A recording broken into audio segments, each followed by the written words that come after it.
আসসালামু আলাইকুম ভাই, ভালো আছেন নাকি? আচ্ছা ভাই, এই যে আজকে যে বুয়া দুধ কোন জায়গা বলছে? বনগ্রাম। ও আচ্ছা, আপনার কি গুয়া নিয়েছে? ও আচ্ছা, কয়টা? একটা।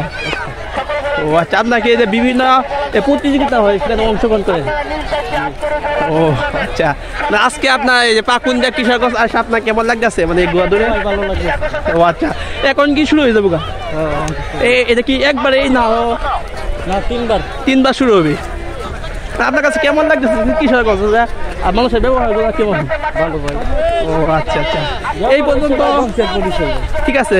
আচ্ছা, এই যে গুড়া দৌড়াতে কি কেমন লাভবান কেমন বা এই বিষয়ে কিছু বললে ভালো? কোনো কিছু না, সব সব। ও আচ্ছা, সাথে 20 জন লোক আইছি, 20 জন লোকে ঘোড়া গাড়ি ভাড়া হলো 10,000 টাকা খরচ আছে। মানে শখ করিয়া সবার সাথে আসা হয়েছে, মানে আসলে উনি বলতেছে যে এগুলো মানে শখ করে আছে। ভাই ভাই কোন জায়গা বলছে? বনগ্রাম।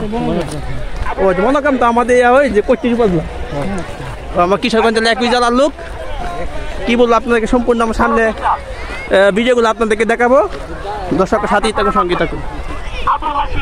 দেখেন সিয়াম বাংলা গান, কৈতিরি কিশোরগঞ্জ। দেখেন পাশে কিন্তু ঘোড়া ছবি আছে।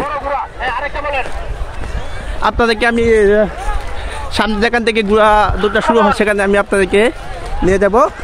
দর্শকের সাথেই থাকুন, সঙ্গে থাকুন।